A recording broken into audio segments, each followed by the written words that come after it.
yang keras biar nggak ngantuk. Lihat mereka. Berkata dengan semuanya tentang hidup ini untuk cinta, tentang arah kita menuju bahagia. Coba ayo rame-rame teman-teman semuanya. Dan belum.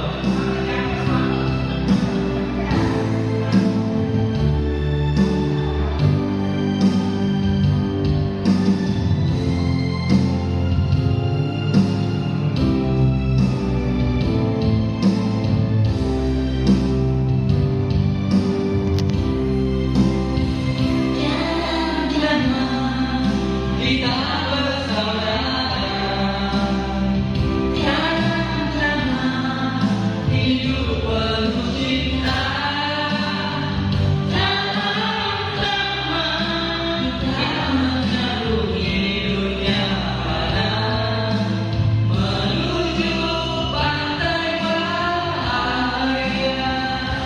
Sama-sama kita bersaudara, hidup penuh cinta. Sama-sama kita mengarungi dunia fana, menuju pantai bahagia. Menuju pantai bahagia.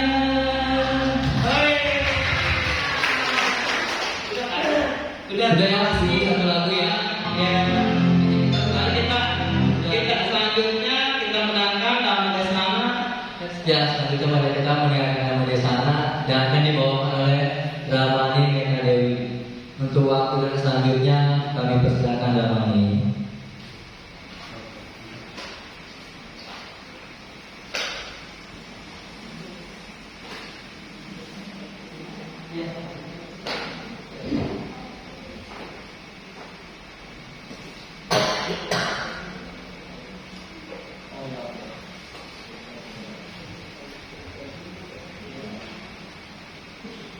Oke, ibu bapak saudara-saudari sedang yang berbahagia, Soti Mentu Namo Buddhaya.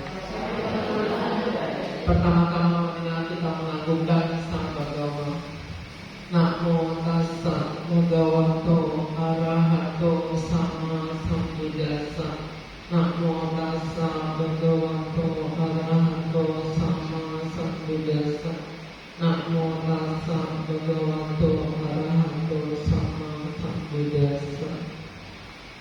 Yang sungguh berbahagia sekali pada pagi hari ini saya dapat bertemu dengan ibu bapak saudara-saudari yang memiliki keyakinan yang cukup kokoh kepada Sang Buddha dan ajarannya, sehingga mau meluangkan waktu yang sangat berharga untuk mengikuti puja bakti di Cetia ini dengan bahagianya. Ibu-ibu tadi saya lihat bahagia banget ya nyanyi. Tapi memang mengikuti puja bakti merupakan satu kebajikan, satu perbuatan baik yang akan membawa kebahagiaan bagi ibu bapak saudara-saudari. Saya dulu 20 tahun lebih yang lalu pernah datang ceramah di Cetia Tegaluar gitu. Tapi tadi ketika saya datang saya berpikir ini sama atau beda ya, karena dulu kecil gitu Cetianya. Ternyata katanya pindah ya dari Cetia yang kecil ke Cetia besar ini. Ini luar biasa perkembangannya ya, dan ini bagus. 20 tahun lebih kemudian Cetia ini berkembang dengan sangat baik, ruangannya luas dan masalahnya ini ruang puja baktinya luas, nyaman kan, sekarang ini ada AC, kemudian ada ya LCD proyektor, itu luar biasa ya, karena tidak semua Cetia Wihara punya LCD proyektor. Makanya waktu saya mau kesini saya tanya ada nggak LCD proyektor, kalau ada saya buat PPT-nya gitu ya, PowerPoint-nya seperti ini. Nah ini satu perkembangan yang luar biasa dari pengurus Cetia tentunya ya, dan ini cukup luas ya, parkirannya juga bagus. Ini untuk membeli beli tanah di sini tentu tidak murah ya. Itu pengurus, ya berarti Karakasaba Cetia ya, Karakasaba Wihara itu bisa mengumpulkan donatur, memberi tanah ini, membangun Cetia ini, itu luar biasa sekali.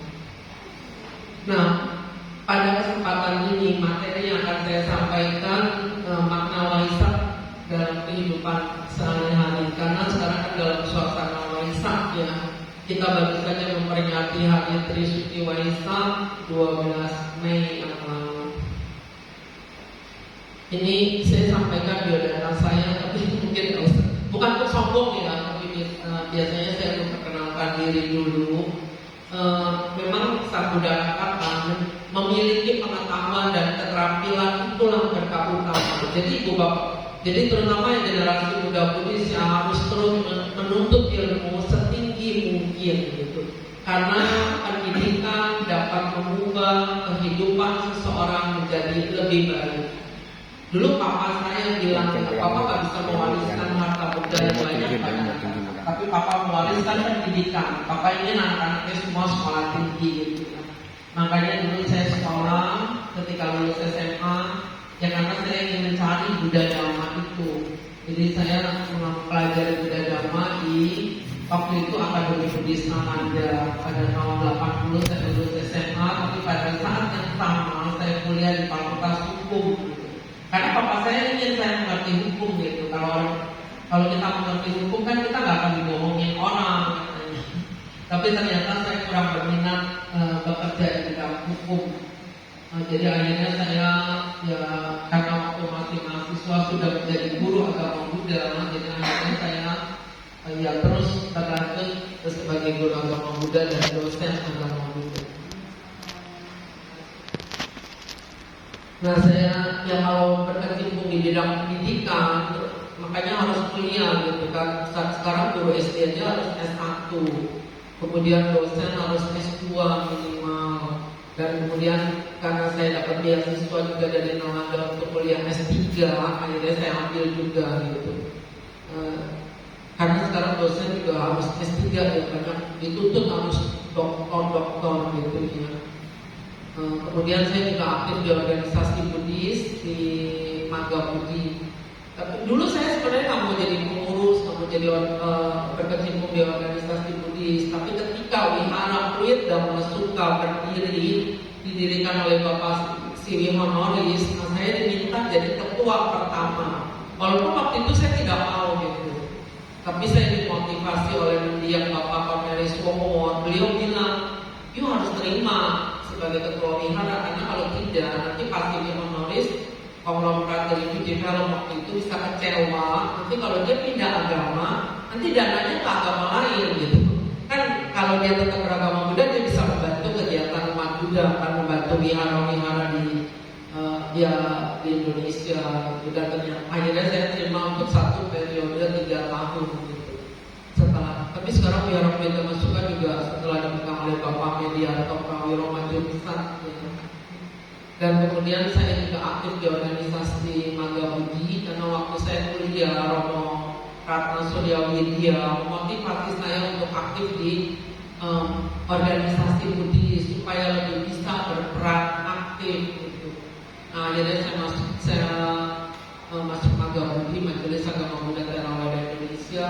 Saya pernah jadi ketua PC Magga Budi Jakarta Utara 2 periode, ketua PD Magga Budi DKI juga 2 periode, dan kemudian sekarang di MP ngurus pusat menjadi Dewan Kepanditaan Pusat.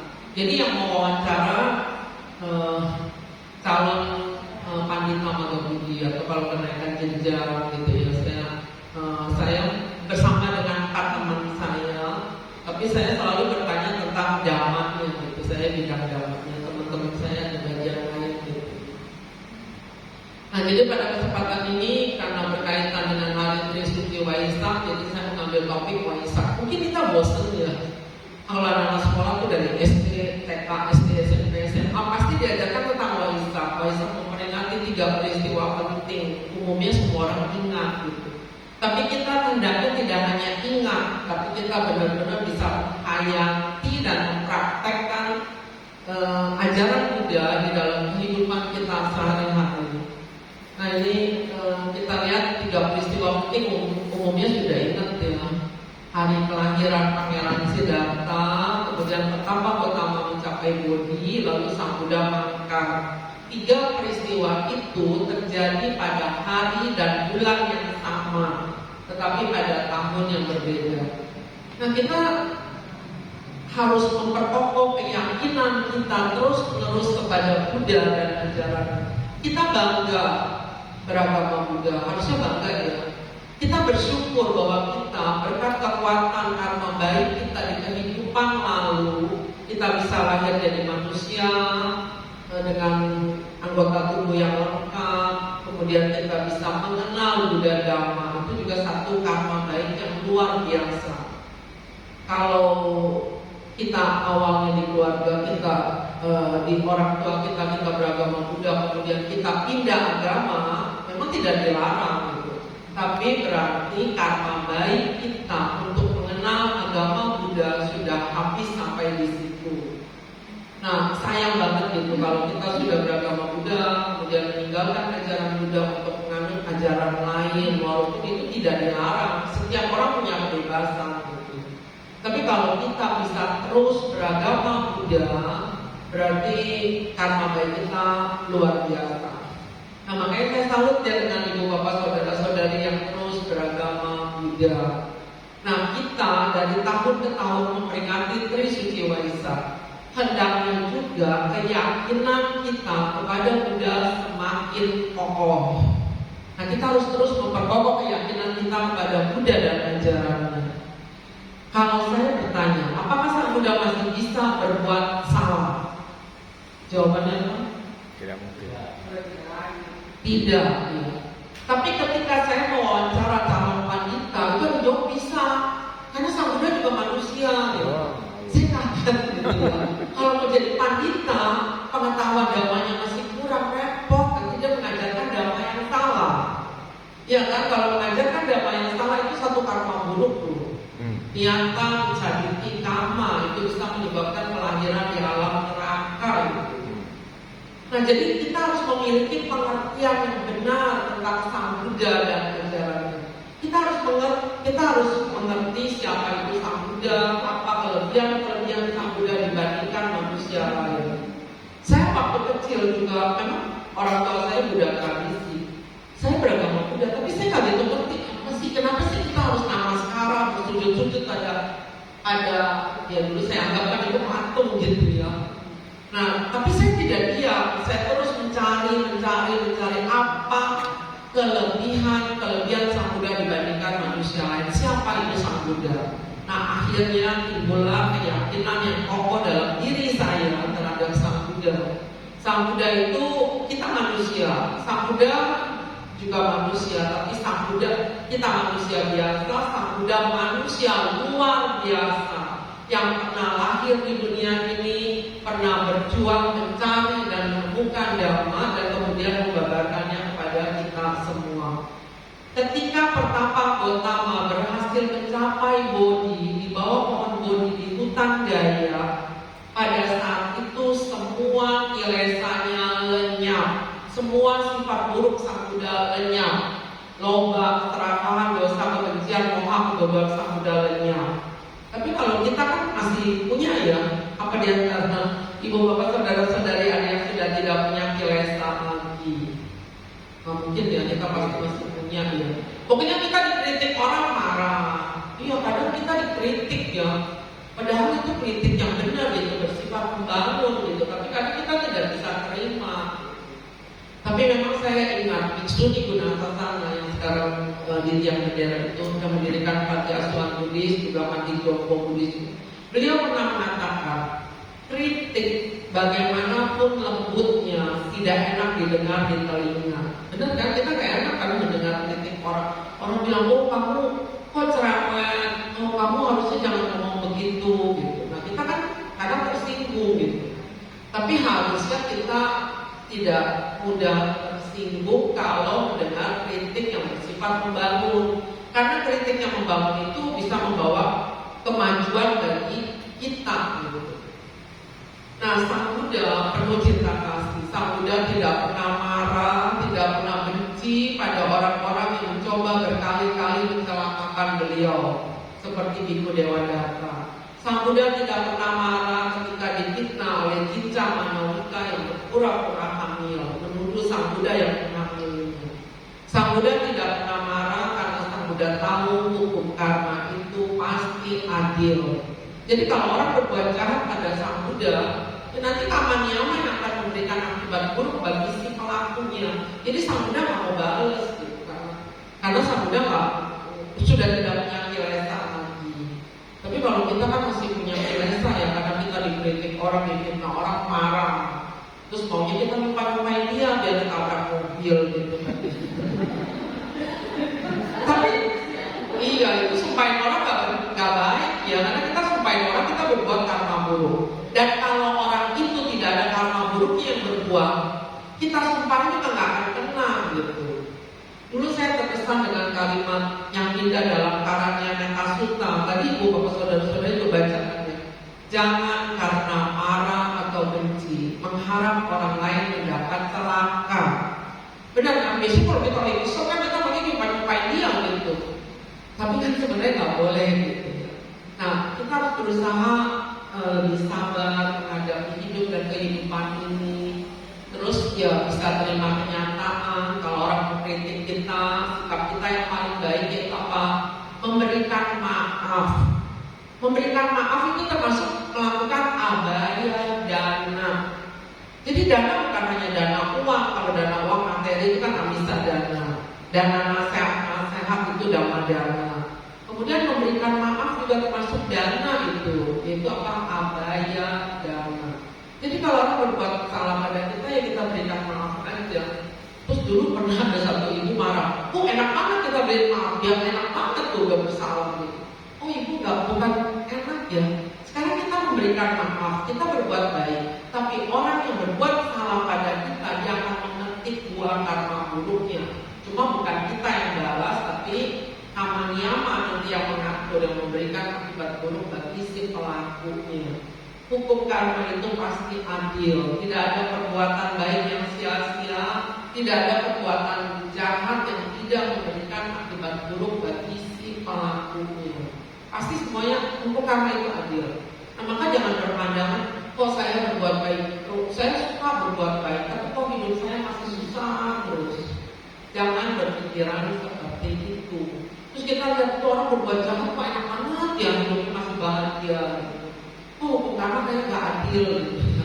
Itu pandangan kita, tapi hukum karma tetap adil. Jadi kalau kita berbuat baik, hidupnya masih susah, berarti ada karma buruk kita yang sedang berbuah. Kemudian perbuatan baik yang kita lakukan belum berbuah, tapi pada suatu saat nanti pasti akan berbuah.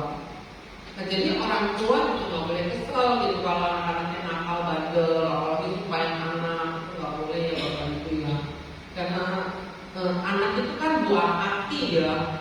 Anak kandung kita itu buah hati kita. Kita lahirkan, kita besarkan, kita rawat, kita didik. Kalau nakal bandel ya kita berikan maaf. Kita tetap mendoakan untuk kebahagiaan anak-anak kita. Yakinlah suatu saat anak kita akan sadar dan bisa menghargai kita.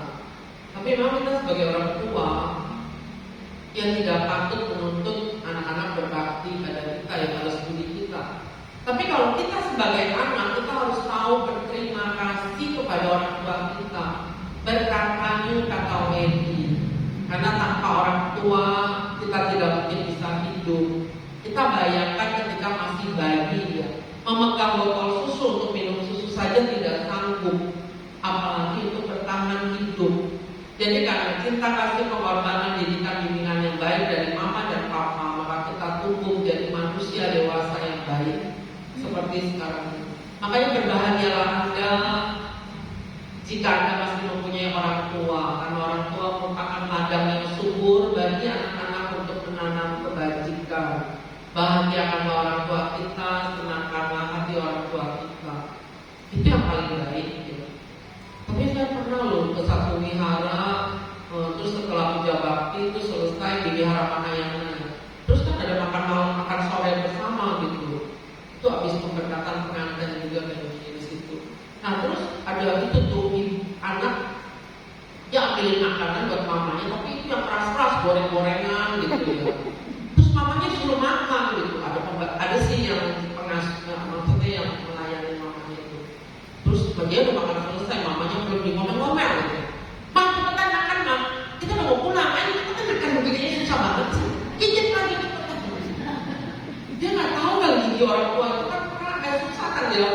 Nah makanya kalau papa mama udah tua, ya cari makanan yang lembek-lembek lah. Seperti sapo tahu kali yang lembek. Jadi kalau yang goreng-gorengan keras itu susah gigi orang tua, gigitnya kan gitu ya. Ya kan beda dengan kita. Nah jadi ada bahagian orang tua Anda yang perhatikan kebutuhan mereka. Terus kalau ya makanan, bawakanlah makanan kesukaan orang tua kita. Dan kemudian dengan bertambahnya usia juga cari makanan yang lunak-lunak gitu ya. Itu anak harus tahu loh makanan kesukaan orang tua. Kan pernah ada kisah ya tentang apa tuh ikan ya.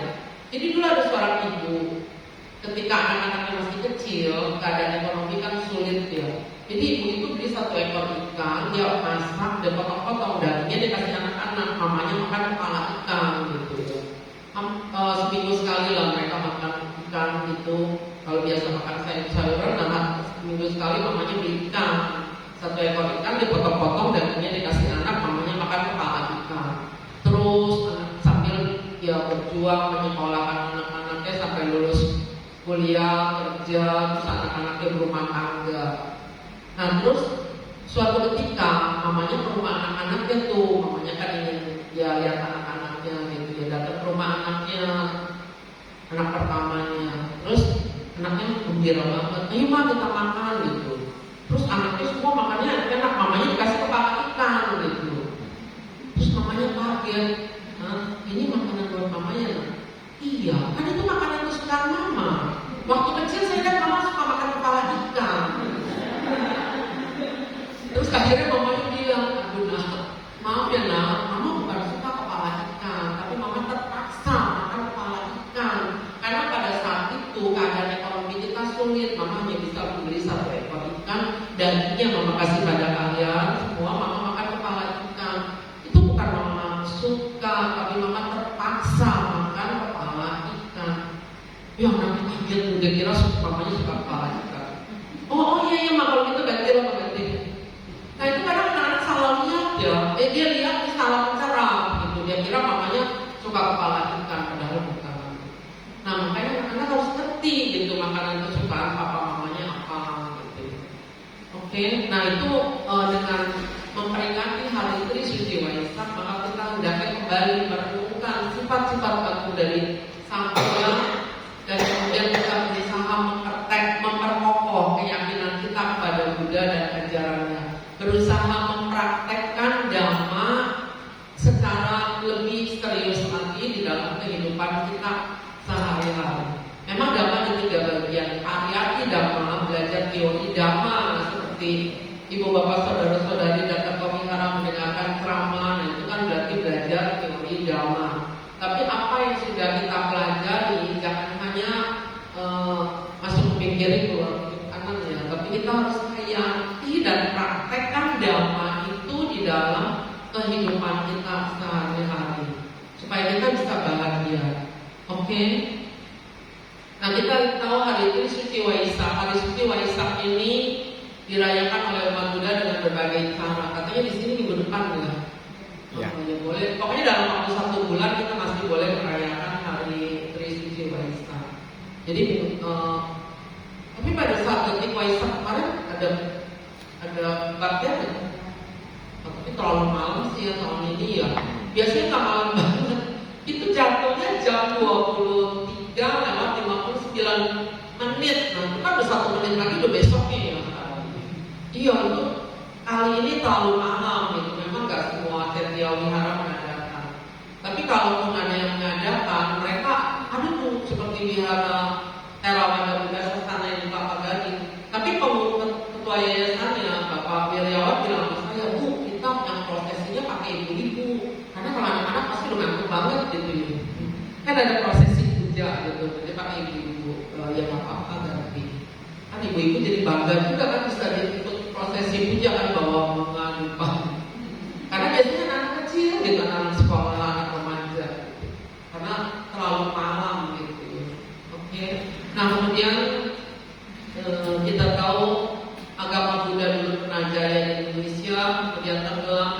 runtuhnya kerajaan Majapahit. Tapi agama Buddha bangkit kembali di Indonesia dengan datangnya Bhikkhu Narada dari Sri Lanka ke Indonesia pada bulan Maret tahun 1934. Nah itu dulu Bhikkhu Narada mencari umat Buddha dibantu oleh Bapak Tridharma, Bapak Petekpai di kelenteng-kelenteng. Jadi umat Buddha yang datang ke kelenteng main-main itu dipanggil, dibukulin di satu ruangan, terus Bante Narada mengajarkan Dhamma, Bapak Petekpai menerjemahkan dari bahasa Inggris ke bahasa Mandarin. Nah itu sejak itu agama Buddha mulai bangkit kembali. Jadi pada bulan Maret 1934. Kemudian ya mulai ada perayaan Waisak di Candi Borobudur pada saat itu ya, di Candi Borobudur. Dan Candi Borobudur merupakan salah satu candi agama Buddha yang terbesar dan merupakan salah satu keajaiban dunia, dan itu sudah ditetapkan oleh UNESCO Badan IPBB sebagai warisan dunia, salah satu warisan dunia. Nah, Candi Borobudur terletak di Pulau Jawa di Indonesia. Kita bangga ya sebagai bangsa Indonesia memiliki satu keajaiban dunia juga ya.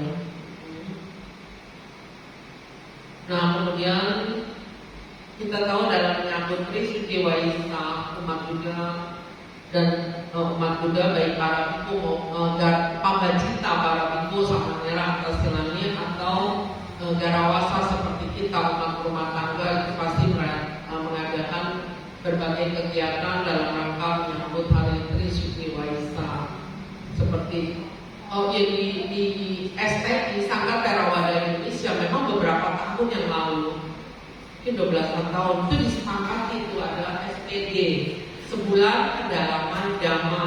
Jadi 1 bulan menjelang Waisak, Waisak kan 12 Mei, berarti dari 13 April itu udah mulai ada tiap malam ada puja bakti, ada pendalaman Dhamma. Nah itu namanya SPD.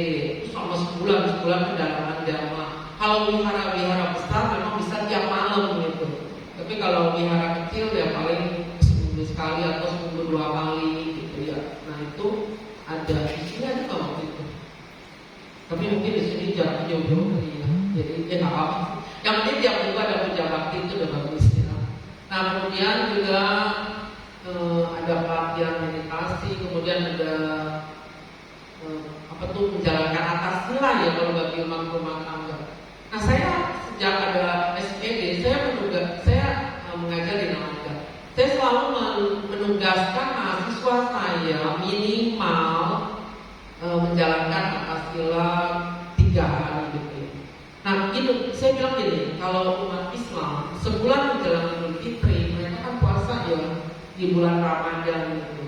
Nah kita umat Buddha juga gitu, sebulan menjelang Waisak sebaiknya kita berpuasa. Kalau puasanya Theravada kan menjalankan atas sila.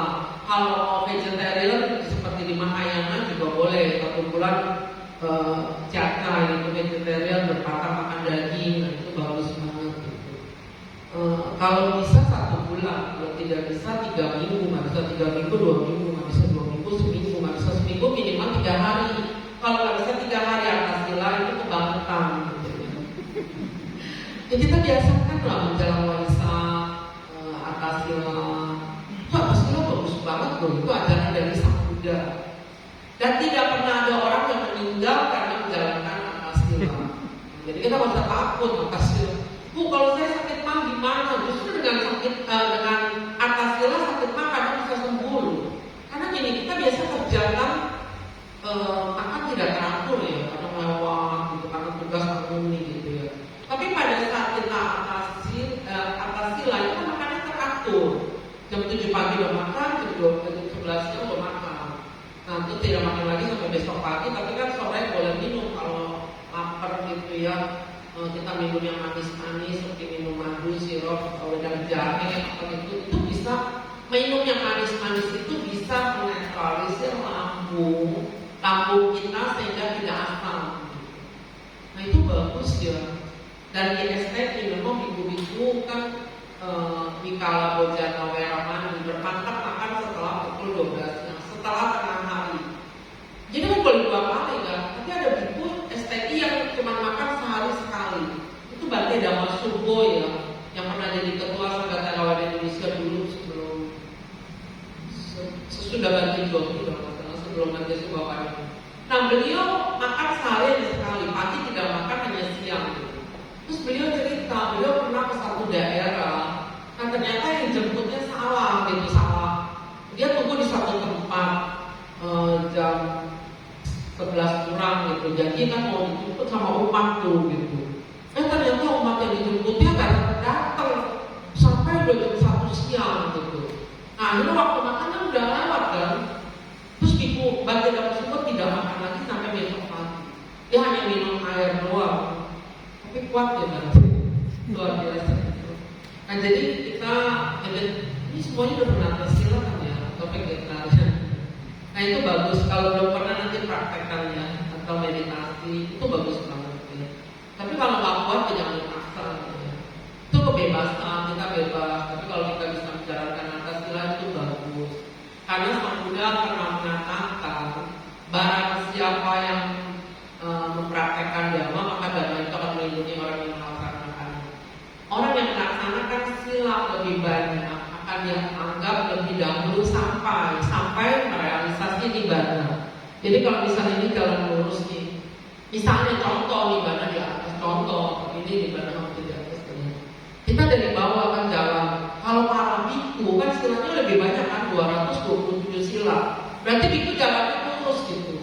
Kalau kita hanya 5 sila jalannya belok-belok. Tapi sama juga sih kan. Nah kalau atas sila kan dari 5 sila kita tambah 3 jadi 8 sila. Nah kalau 8 sila kan lebih banyak dari 5 sila. Ya berarti beloknya nggak terlalu belok banget gitu.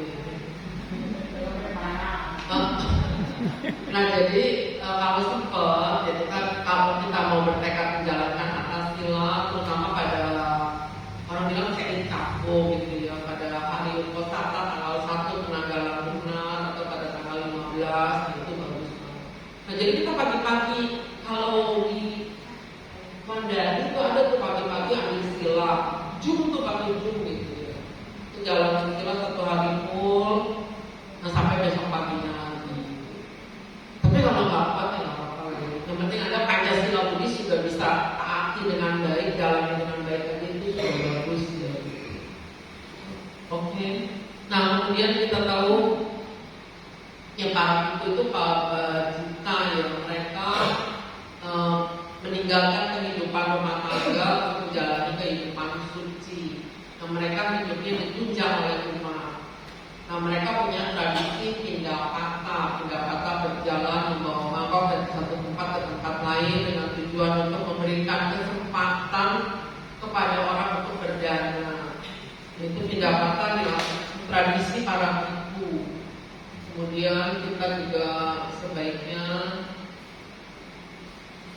ini berjalan kaki berziarah ke tempat suci di India. Maksudnya kalau kita ke India kan nanti mau masuk ke buat gaya, itu memang jalan kaki gitu.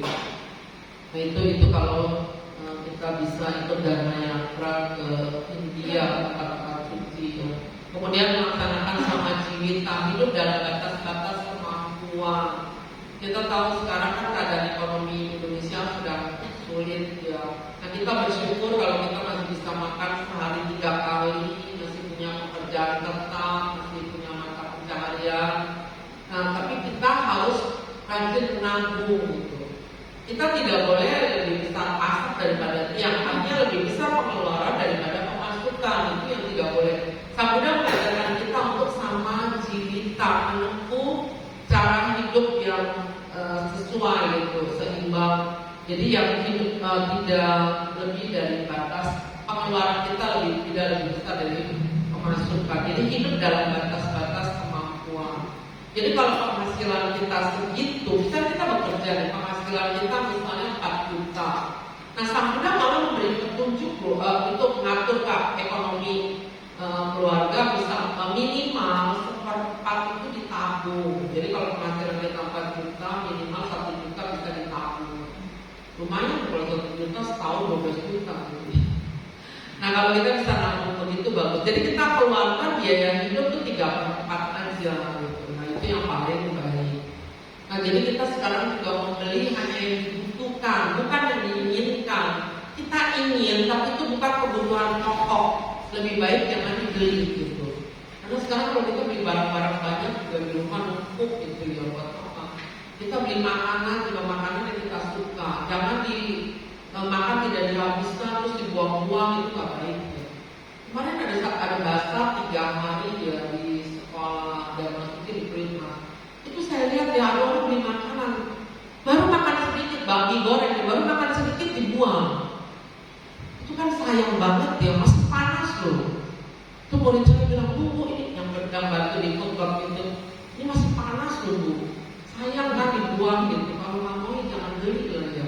Kalau mau berdana jangan beli makanan terus dibuang gitu. Itu ya mungkin dianggap berdana, tapi kan kurang bijak gitu ya. Kalau mau beli makanan, makan sedikit, sisanya dibuang, kan sayang. Sementara di sekeliling kita masih banyak orang-orang yang kelaparan, yang tidak bisa makan gitu ya. Nah, maka kita harus hemat-hemat. Belilah hanya yang dibutuhkan gitu. Makanan juga belilah apa yang memang kita suka, dan kita harus habiskan makanan itu. Tidak boleh dibuang-buang, sayang gitu, karena masih banyak orang yang hidupnya susah. Nah, kemudian pada bulan Waisak biasanya juga umat Buddha mengibarkan bendera Buddhis. Kita tahu bendera Buddhis terdiri dari 6 warna ya. Warna biru, ini masing-masing punya arti sih. Biru melambangkan bakti, anak-anak harus berbakti pada orang tua. Kuning bijaksana, ya kita harus rajin belajar mendengarkan dhamma supaya bertambah cerdas dan bijaksana. Kemudian merah cinta kasih, kita harus mengajarkan cinta kasih kepada semua makhluk, tidak membenci mereka. Kemudian putih suci, itu artinya kita harus punya pikiran yang suci bersih, yang penuh cinta kasih dan kasih sayang. Pikiran berikan maaf pada orang-orang yang bersalah pada kita dan seterusnya. Kalau juga itu semangat. Nah, kita harus rajin dan bersemangat melakukan tugas dan kewajiban kita sehari-hari sehingga kita bisa sukses. Kemudian campuran dari kelima warna itu melambangkan siap melaksanakan dhamma. Nah, bendera di sini dulu belum ada, tapi kemudian dirancang oleh Kolonel Henry Steele Olcott dari Sri Lanka ya, pada tahun beliau nanti dirancangnya dari dikibarkan pertama kali bendera di sini di Sri Lanka pada tahun 1885. Dan sejak saat itu umat Buddha di seluruh dunia juga membuat bendera Buddhis dan mengibarkannya, terutama di perayaan Waisak ya. Nah, itu bagus. Sebenarnya warna-warna ini diambil dari warna yang keluar dari tubuh Sang Buddha pada minggu keempat setelah Sang Buddha mencapai Bodhi. Nah, ketika pertama mencapai Bodhi kan beliau berpuasa selama 7 minggu. Pada minggu pertama beliau tetap duduk di bawah pohon Bodhi menikmati kebahagiaan nibbana. Nah, pada minggu kedua beliau berjalan beberapa langkah dari pohon Bodhi. Beliau balik lagi memandangi pohon Bodhi dengan mata yang tidak berkedip sebagai ungkapan rasa terima kasih kepada pohon yang telah melindunginya dari hujan dan panas. Nah, di situ Sang Buddha telah mengajarkan kata wedi, tahu berterima kasih kepada pohon Bodhi benda mati saja. Sang Buddha bisa mengucapkan terima kasih, apalagi kita kepada orang tua yang telah berjasa besar ya. Jadi kita juga harus berterima kasih kepada papa dan mama kita yang telah membuat kita berhasil hidup seperti sekarang ini. Nah, kemudian pada minggu ketiga kan Sang Buddha menciptakan jembatan emas di udara. Sang Buddha berjalan mondar-mandir di atas jembatan emas di udara itu untuk memberitahukan kepada para dewa dan manusia bahwa beliau telah mencapai Bodhi. Tapi bukan sombong ini. Kemudian pada minggu keempat Sang Buddha menciptakan satu kamar batu permata, kamar yang terbuat dari batu permata di hutan Gaya itu, dan di dalam kamar batu permata itulah Sang Buddha bermeditasi mengenai Abhidhamma. Karena tubuhnya sudah suci bersih sehingga keluar sinar yang berwarna-warni. Pertama keluar warna biru, kemudian kuning, merah, putih, jingga, dan campuran dari kelima warna itu. Jadi warna ini diambil dari warna sinar yang keluar dari tubuh Sang Buddha. Oke, nah ini tadi Waisak tahun ini jatuh pada tanggal 12 Mei, detik Waisaknya jam 23:59 menit. Nah kita ya kalau bisa bermeditasi pada detik-detik Waisak itu bagus sekali ya, merenungkan keagungan Buddha, keindahan dari ajaran Buddha yang tercantum dalam kitab suci Tripitaka. Nah, jadi agama Buddha, ajaran Buddha dipelajari untuk dihayati dan dipraktekkan, bukan untuk berdebat, bukan untuk memunculkan ego. Nah ini seorang biksu aliran Tantra, Dalai Lama. Dalai Lama itu biku dari di aliran Tantra namanya Dalai. Pemimpin umat Buddha Tantrayana itu namanya Dalai Lama. Nah ini Dalai Lama 14. Beliau pernah mengatakan agama bukan alat untuk menyerang orang. Kan ada orang tuh dia menganggap dirinya religius gitu ya. Lalu itu kan dulu ya mengkafirkan saudaranya yang tidak seagama dengan dia. Itu kan nggak boleh ya. Itu kan berarti untuk menyerang. Nah itu nggak boleh. Nah kemudian agama itu sebenarnya alat untuk menghancurkan ego atau keakuan yang ada dalam diri kita.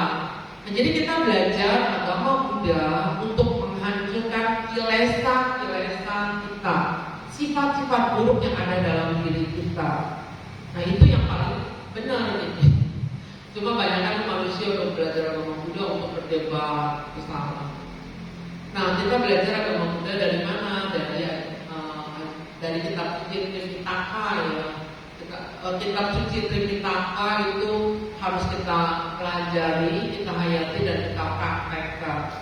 Nah Tripitaka 3 keranjang itu 3 bagian ya, terdiri dari Vinaya Pitaka yang berisi khotbah-khotbah, Sutta Pitaka, Vinaya Pitaka itu berisi peraturan tata tertib bagi para biku-bikuni, Sutta Pitaka itu berisi khotbah-khotbah Buddha, kemudian Abhidhamma Pitaka itu berisi ajaran mengenai filsafat, metafisika dan ilmu jiwa Buddha Dhamma.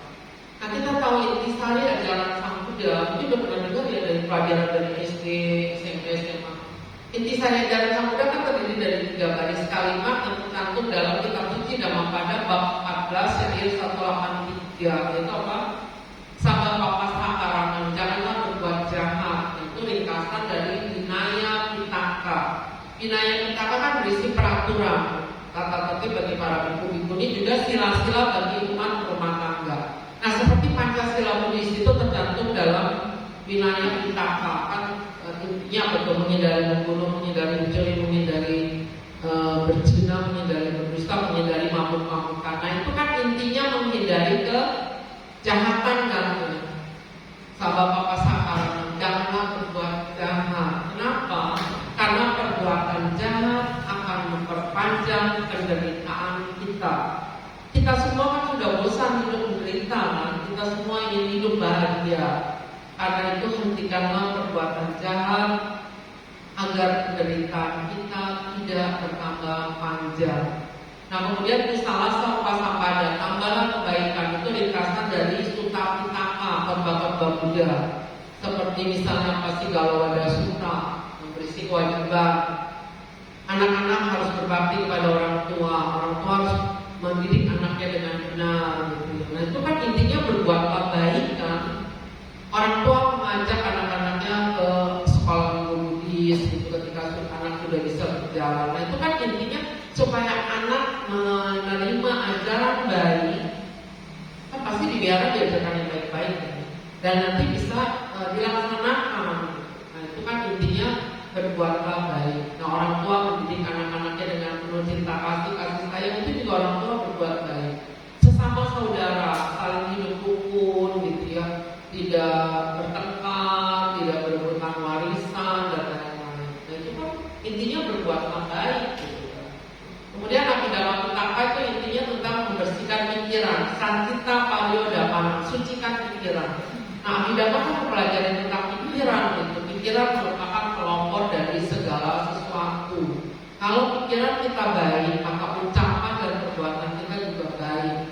Tapi kalau pikiran kita tidak baik, maka ucapan dan perbuatan kita juga menjadi tidak baik. Nah maka teruslah kembangkan pikiran-pikiran baik.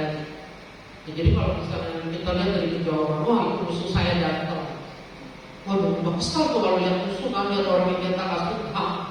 Nah kita udah kesel ya. Kalau kita biarkan pikiran kesel, jengkel, benci, dendam, berkecap, terus ada dalam pikiran kita, ketika orang yang tidak kita suka itu berjalan makin dekat, mungkin ketika udah dekat kita punya tonjok gitu kan. Nah, itu kan jadi melakukan kata buruk lagi akhirnya. Mulutnya maunya maki-maki dia.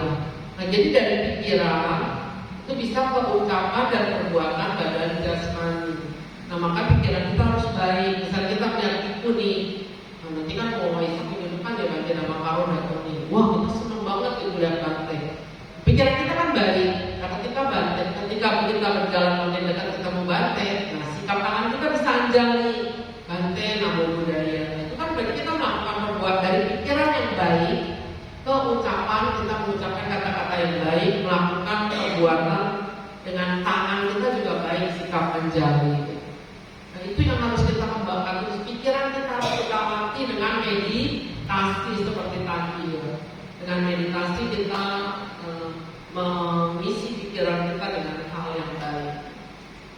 Nah ini kita tahu ketika Sang Buddha akan menangkap, Sang Buddha ditanya oleh Biku Ananda, Bante, nanti setelah Bante tiada, siapa yang akan menjadi guru kami?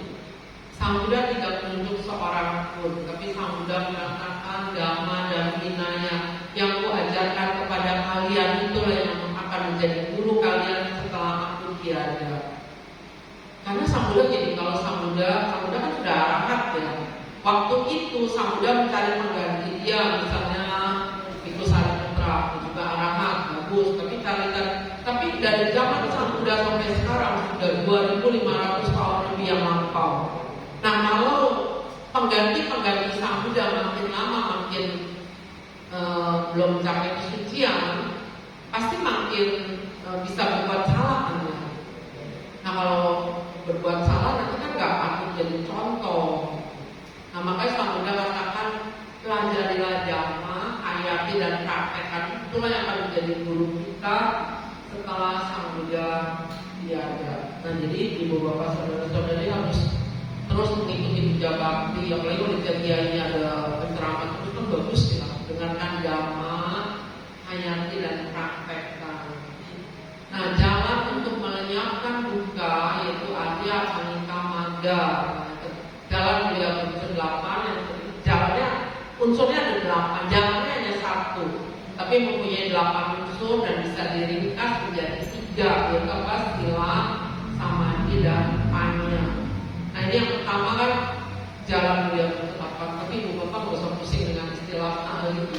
Kalau kuliah memang harus hafalin gitu, tapi yang penting kita praktekkan. Samadhi, pandangan benar, pengertian benar. Berarti kita harus mengerti ajaran Sang Buddha secara benar.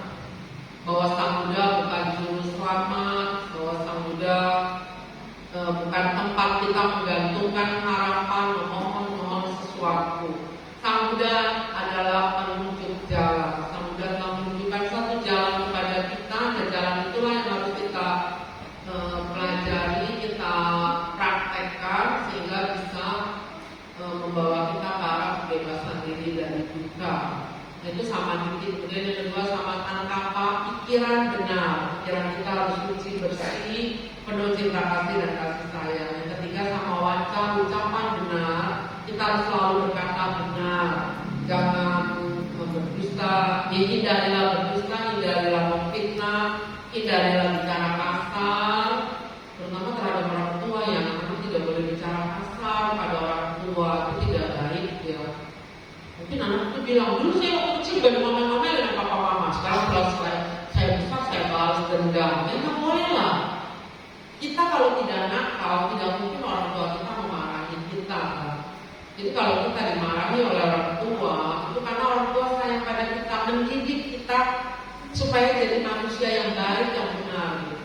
Nah jadi setelah papa mama kita menjelang tua, setelah kita dewasa, remaja, dewasa, yang hormatilah orang tua kita, berkatalah lemah lembut, jangan ngomel-ngomel, jangan membentak orang tua. Tapi saya kadang lihat tuh ada orang tua, dia bilang cerita sama saya, wah anaknya begini-begini. Terus dia bilang, jangan ngomong sama anak saya, kan anaknya marah, terus saya dikomelin gitu dia marah. Terus saya kaget, berarti anak-anak bisa ngomelin orang tua ya? Itu nggak boleh kan ya? Nggak boleh lah orang tua kalau ngomelin anak-anak. Orang tua akan sakit hati loh, sedih gitu ya. Dulu anak ini saya besarkan, ada orang tua bilang kalau tahu anaknya bandel nakal, dulu saya masukin ke perut saya lagi aja, nggak usah dilahirin. Tapi kan nggak mungkin ya ibu bapak saudara-saudari. Makanya jadilah anak-anak yang berbakti kepada orang tua, bicara maulid kepada orang tua. Kemudian sama kamanta perbuatan benar. Jadi kita harus menghindari menganiaya dan membunuh makhluk hidup, menghindari mencuri, menghindari berzina. Kemudian sama jiwa, kehidupan benar, maka pencaharian kalau bagi rumah tangga bekerja dengan jujur, carilah uang dengan cara yang benar dan seterusnya. Jangan menipu, jangan memeras. Kemudian daya upaya benar, perhatian benar, konsentrasi benar untuk kelompok samadhi. Jadi kita harus suka bermeditasi, umat Buddha harus suka bermeditasi. Sekarang umat-umat yang non Buddhis pun sudah banyak yang bermeditasi gitu ya, mempraktekkan ajaran Buddha. Kalau kita sendiri yang beragama Buddha tidak suka bermeditasi, ya sayang banget gitu ya.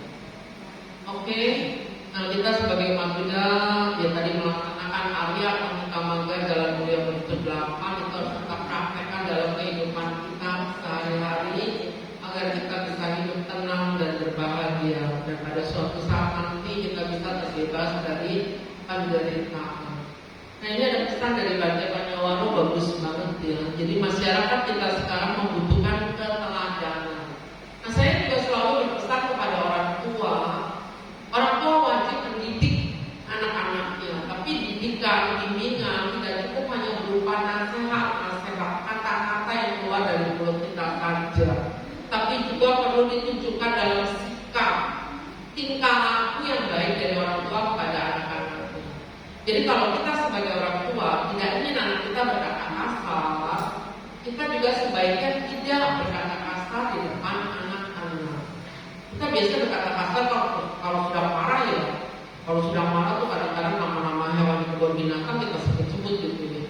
Cuma kalau kita marah di depan anak-anak kita akan mendengar kata-kata kasar yang kita ucapkan, dan dia akan menyimpan dalam memorinya, ingatannya.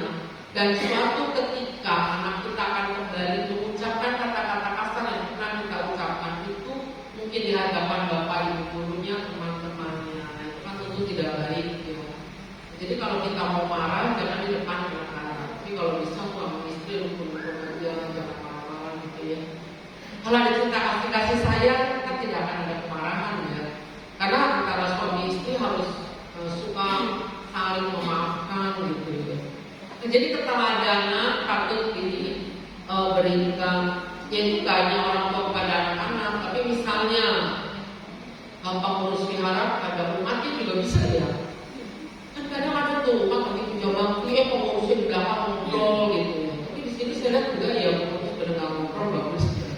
Nah, jadi itu memberi contoh keteladanan. Oke, nah kemudian kita lihat kalau hari libur anak-anak kecil disuruh ikut jadi apa tuh latihan ikut pabaja sama nera itu bagus ya. Kecil-kecil udah ikut pabaja sama nera gitu. Karena sama nera pertama kan Rambulan itu umur 7 tahun. Jadi umur 7 tahun udah bisa jadi sama nera. Nah jadi kalau liburan sekolah gitu, kita bisa ajak anak-anak kita untuk ikut pabaja sama nera. Atau kalau yang perempuan sekarang jadi atas lari juga bisa gitu. Nah bagus kan yang pakai jubah ya kadang ngantuk tidur, tapi tidurnya ini anak tersenyum ya kita lihat. Itu kan bagus ya. Anaknya jadi ketika dia. Nah ini kita lihat, jadi kita harus hiduplah bukan hidup tidak mungkin sempurna. Seperti kita wajibkan anak-anak kita ikut pabaja sama nera, lalu benar-benar jadi sama nera yang baik gitu ya. Nggak mungkin juga kalau anak itu lagi capek mau tidur ya udah biarin aja kasih kesempatan tidur dulu gitu. Jadi setelah tidur bangun kan segera begitu. Nah jadi memang nggak bisa sempurna, tapi minimal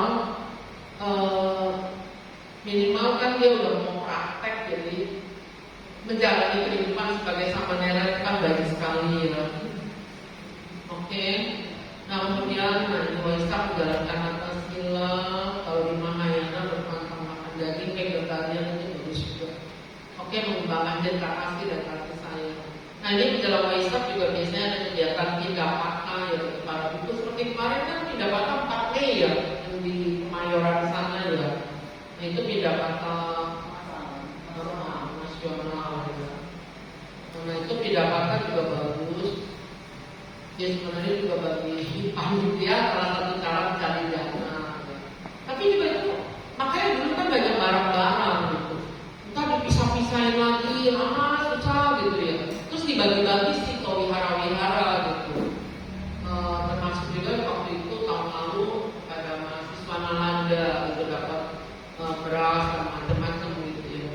Nah tapi sekarang kan lebih banyak dana uang kali ya. Karena kemarin dianjurkan karena kalau barang packingnya juga susah gitu ya, pisah-pisahinnya lama, terus kadang busuk lagi. Karena ada barang ternyata barang basah gitu, makanan basah kan nggak udah kecampur, jadi susah gitu. Nanti kalau udah rapiinnya itu, packingnya itu dipisah-pisahinnya itu perlu waktu gitu. Karena udah 2-3 hari kan basi makanan basah.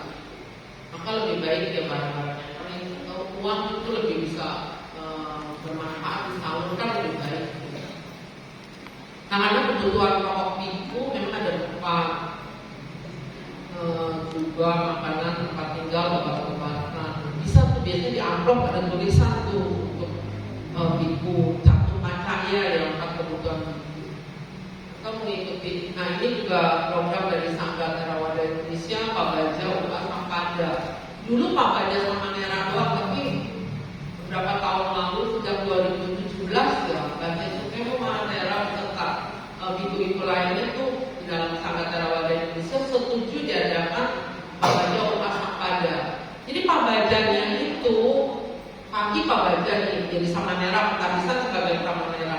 Terus siang setelah makan siang penghabisan sebagai biku.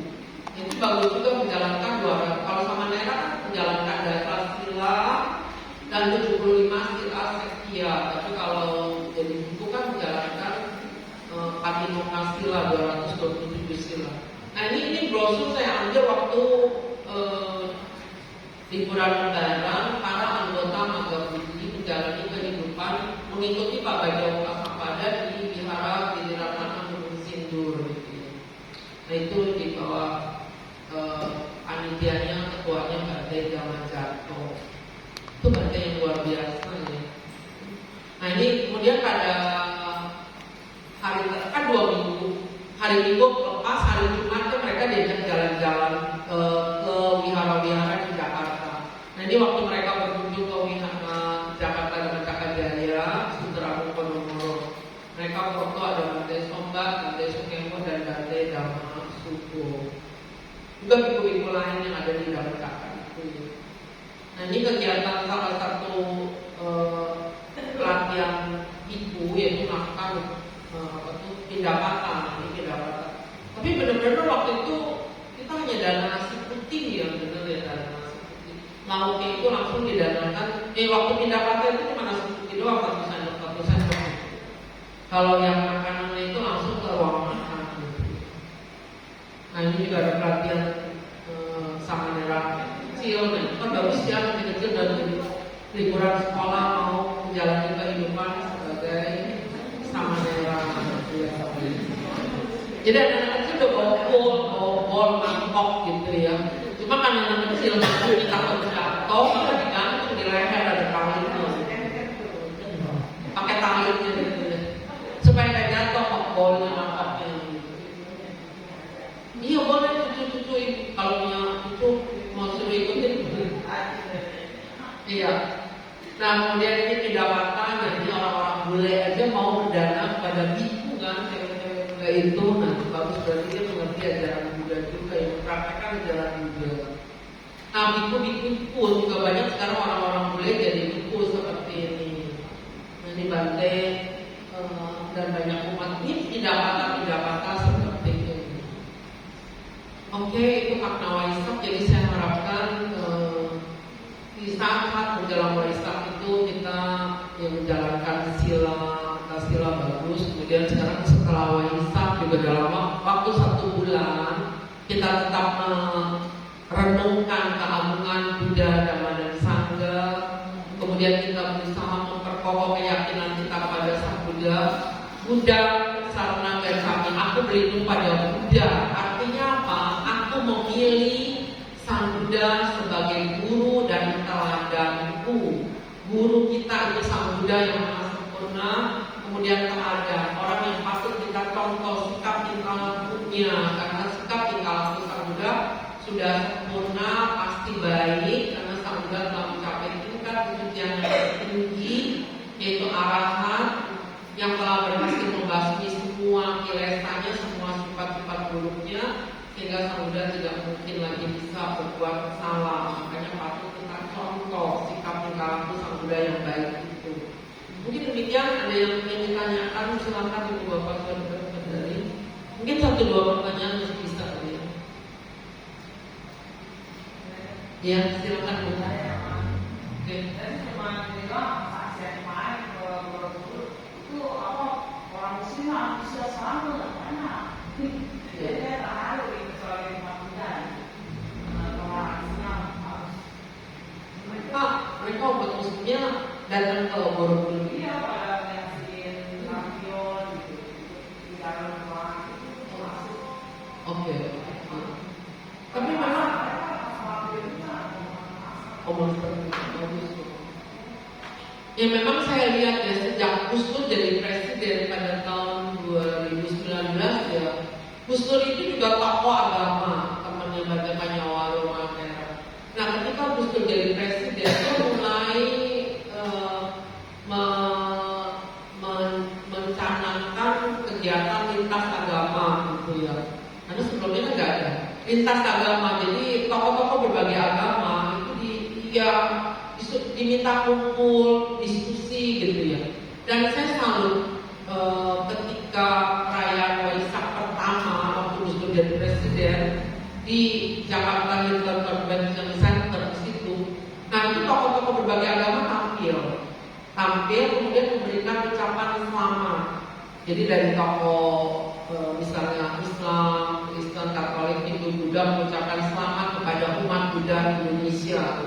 Dan waktu itu saya salut ya, ada ucapan selamat dari Katolik ya, dari Paus. Jadi dibacakan oleh Romo yang Romo Katolik, jadi yang mewakili Katolik ya.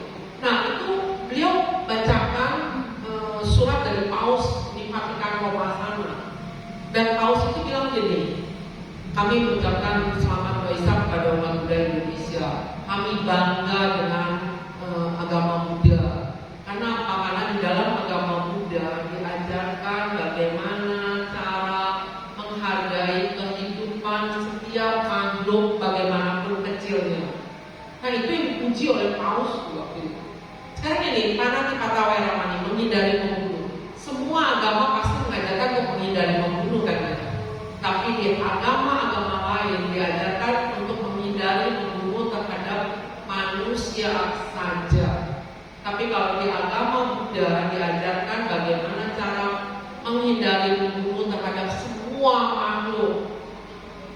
Nah itu Paus pujikan bagaimanapun kecilnya, termasuk yang kecil-kecil itu makhluk binatang yang kecil-kecil seperti nyamuk, semut. Nah itu juga harus dihargai kehidupannya. Karena milik makhluk yang paling berharga adalah hidup itu sendiri. Kita bisa lihat di pasar ya, ayam yang sudah dipotong aja masih bisa jalan. Dulu waktu saya kecil, saya suka ikut mama saya ke pasar tuh. Saya pernah lihat tuh ayam dipotong gitu, udah darah-darah masih bisa jalan. Mungkin ada satu yang belum dipotong kali itu. Terus ikan yang sudah ditangkap masih menggelepar-gelepar berusaha untuk hidup gitu. Lepas lagi ke air, dia berusaha lagi untuk mulai ke air untuk hidup. Nah berarti setiap makhluk mencintai kehidupannya. Maka kita harus menghargai kehidupan setiap makhluk, bagaimanapun kecilnya. Tapi memang perlu bijaksana ya Ibu Bapak Saudara. Saya tidak bilang sampai tidak pernah melarang untuk kita tidak membunuh. Pancasila Buddhis itu kan bukan tidak boleh ya. Karena kita tahu Weramani artinya menghindari, bukan tidak boleh, bukan jangan. Kalau di agama Kristen kan ada 10 perintah Allah, kan 10 perintah Allah, jangan membunuh, jangan mencuri. Nah kalau kita bukan yang membunuh tapi menghindari membunuh.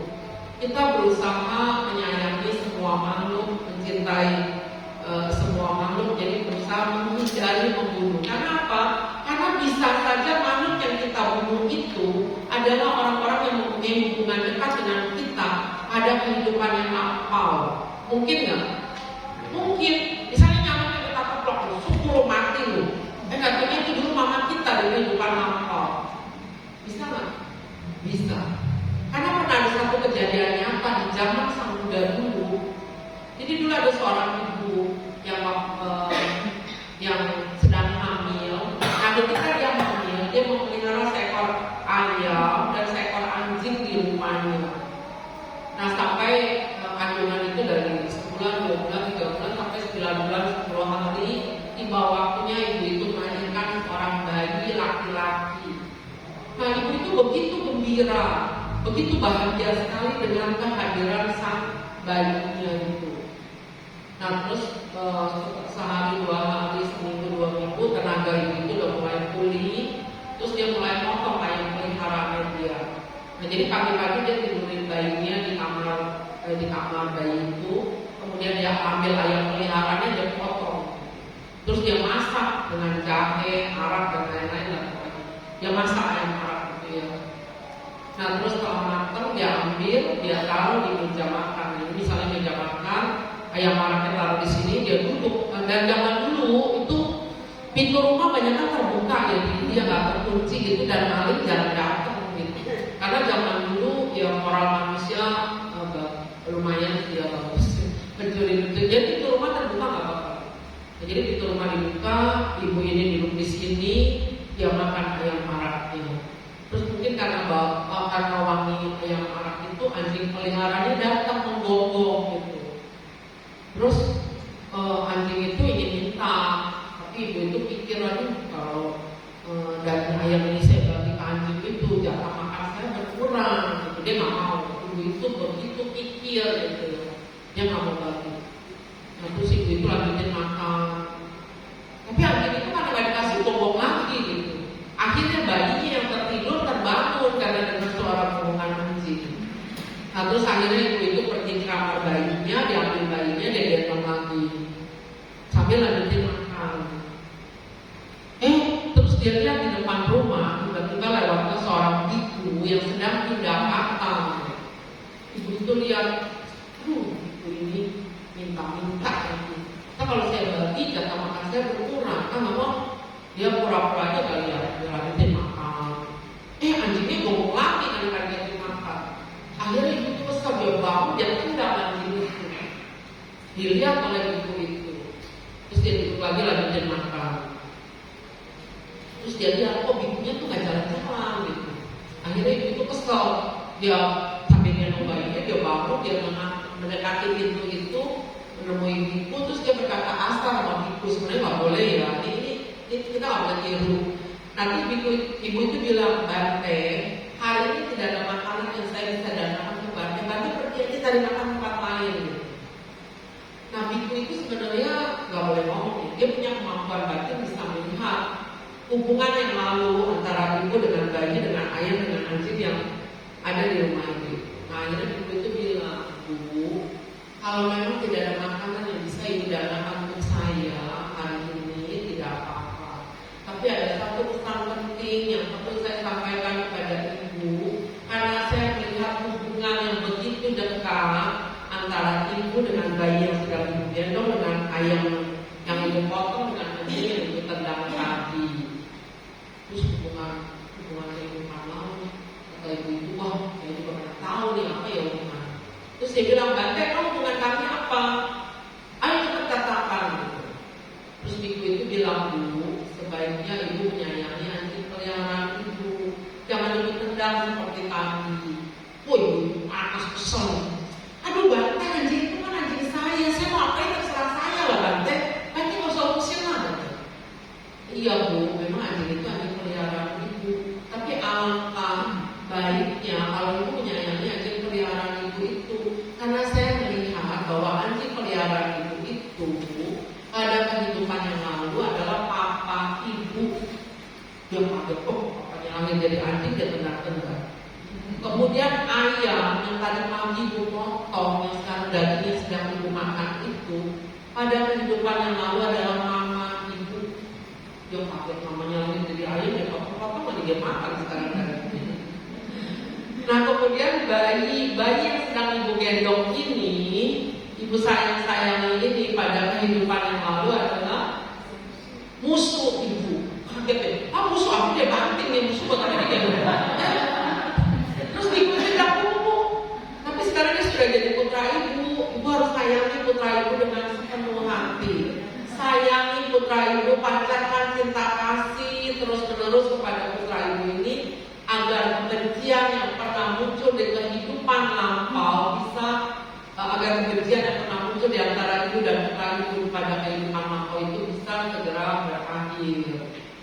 Nah jadi dari kisah ini kita bisa melihat, kita bisa berkumpul itu bukan sesuatu yang kebetulan, pasti itu adalah akibat karma yang lampau. Ini kalau ibu bapak saudara-saudari bisa berkumpul di Cetia ini, itu satu karma, pasti ada hubungan karma di kehidupan lampau. Dan kalau kita melihat seseorang, misalnya orang itu kita baru pertama kali ketemu gitu ya, orang itu tidak berbuat sama pada kita, tapi kita sebel banget pada orang itu. Nah itu tandanya kehidupan lalu mungkin dia musuh kita gitu ya. Pasti ada hubungan yang kurang baik gitu di antara orang ibu dan orang itu. Tapi kalau kita baru bertemu dengan seseorang, kayaknya akrab banget gitu ya, kita suka banget. Nah itu berarti kehidupan lalunya mungkin dia saudara, orang-orang dekat dengan kita, mungkin dia ayah kita, ibu kita, atau saudara kita, atau anak kita, atau ya orang-orang baik yang berhubungan baik dengan kita di kehidupan lampau. Nah jadi dari hal ini, kalau ibu bapak saudara-saudari bertemu dengan seseorang yang menyebalkan, ya kita sadari aja mungkin hubungan di kehidupan lampaunya tidak baik, tapi tetaplah jalin hubungan yang baik. Kikis perlahan-lahan rasa tidak suka, kesel-kekel yang ada dalam diri kita, ubah jadi cinta kasih. Nah itu yang paling baik. Jadi mungkin juga di antara saudara kita ada yang beragama lain gitu ya. Jadi kalau ibu melihat orang-orang yang non Buddhis baik banget dengan kita, tetap mendukung kegiatan waisak, mau melepas ambilan segala macam, mungkin dulunya dia beragama Buddha, bisa saja itu terjadi. Oke, terima kasih. Mungkin demikian kali ya, waktunya sudah habis ya. Oke, saya akhiri sampai di sini. Semoga apa yang saya sampaikan bermanfaat bagi ibu bapak saudara-saudari. Sotiwantu namo buddhaya. Semoga kita selalu sehat. Semoga kita berhasil mencapai apa yang kita cita-citakan. Semoga kita selalu berbahagia. Semoga kita senantiasa hidup dalam ketenangan.